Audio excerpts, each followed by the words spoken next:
प्रवीण दरेकर सत्तेची मस्ती पक्षाला महागात पडेल. मनोज जरांगेंची आगपाखड. म्हणाले, तुला जेलमध्ये जाण्यापासून वाचवलं म्हणून मराठ्यांच्या विरोधात बोलतो. मराठा आरक्षण आंदोलक मनोज जरांगे आणि प्रवीण दरेकरांमध्ये वाकयुद्ध सुरू असताना दरेकर मस्तीत यायचं नाही. सत्तेची मस्ती पक्षाला महागात पडेल तुझ्या असं म्हणत मनोज जरांगे यांनी दरेकरांवर कडाडून हल्लाबोल केलाय. लाडकी बहीण योजनेसह मराठा आरक्षणावरून दोघांमध्ये आगपाखड सुरू असताना राज्याचे उपमुख्यमंत्री हे माझे राजकीय गुरु आहेत असं म्हणत दरेकरांनी मनोज जरांगेंच्या टीकेला प्रत्युत्तर दिले. यावरून आता मनोज जरांगे यांनी पुन्हा एकदा प्रवीण दरेकरांवर निशाणा साधलाय.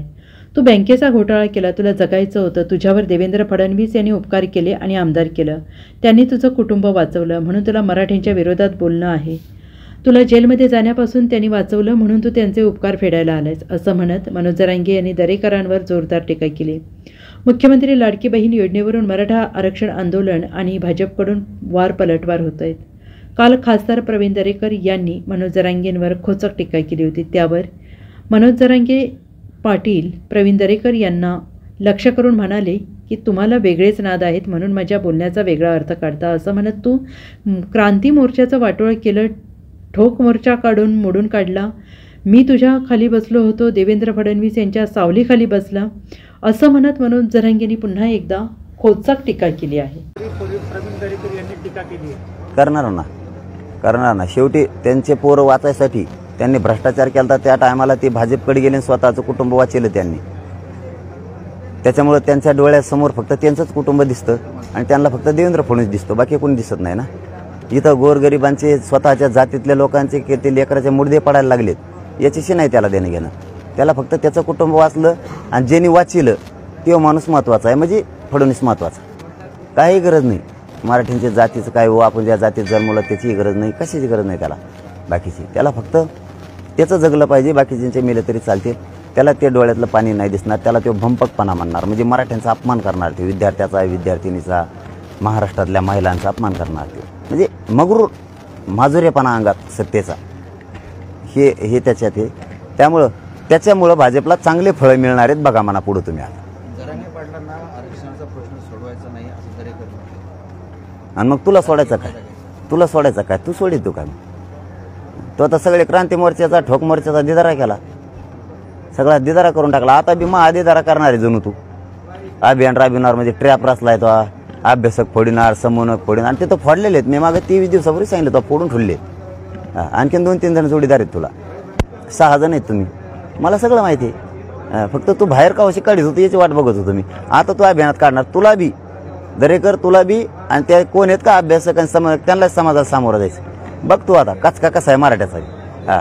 तू असंच करणार आणि त्या भाजपावर नाराजीचा भडका लावणार. ते पुरं भाजप देवेंद्र फडणवीस तू संपून बसणार, कारण तू मागच्या दारातून आलेला आहे बिगर कामात. तू काय ते तमाशातली मावशी असल्यासारखं आहे. देवेंद्र फडणवीसला राहून करमणूक करतो.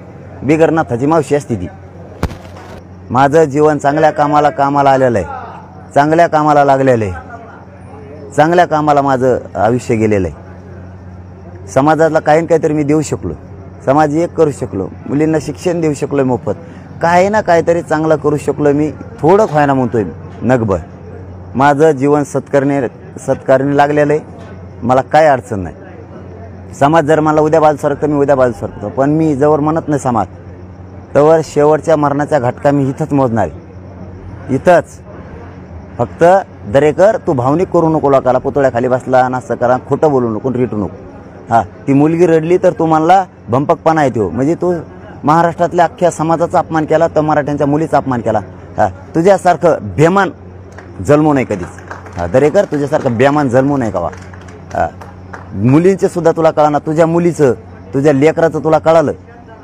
तू जेलमध्ये गेल्यावर काय होणार आहे, तू जेलमध्ये गेल्यावर तुझ्या कुटुंबाचं वटळ होणार आहे कळलं. आणि तुला भाजपने अडचणीत आणलं, फडणवीसने अडचणीत आणलं म्हणून तू त्यांच्यात गेला. तो कुटुंब तुला वाचवायचं कळालं. आम्हाला आमचे मराठ्याचे कुटुंब वाचवायचे कळतात, लेकर वाचवायचे कळतात म्हणून तळतळीने बोललो. तर काल ती पोरगी रडली तर तू तिला भंपकपणा म्हणतो त्या डोळ्यातल्या पाण्याला. फडणवीससाठी फक्त सत्ता आणायसाठी इतकं खोटं बोलणार तू. तुम्ही ते खोटे पैसे वाटणार नुसते सत्तेत यासाठी, आणि ते बी ॲडमिशनच्या पिरियडच्या टायमाला. काय दरेकर तू डोकं आहे, काय फडणवीसचं डोकं आहे. जरांगेंना आता पब्लिसिटी महत्वाची वाटते. जरांगेंचा भंपकपणा आता आम्ही उघड करणार असं प्रवीण दरेकर यांनी म्हटलंय. मग आता त्याच्यावर आताच बोललो ना मी. हो आता तेच बोलायचं. काय नाही, काय आता त्याच्यावर काही भंपकपणा नाही, काय नाही आमचं. बघूया आता आम्ही आमच्या आता समाजाच्या लेकराच्या बाजूने आम्ही समाजाच्या बाजूने लढणार. जरांगेंच्या डोक्यात राजकारणाचं भूत बसलंय. जरांगेंमुळे तो भूत आम्ही उतरवणार. आम्हीच उतरतो तुमचं, थोडं थांबा मान, आम्ही उतरतो तुमचं भूत. Bureau report SBN Marathi, Jalna.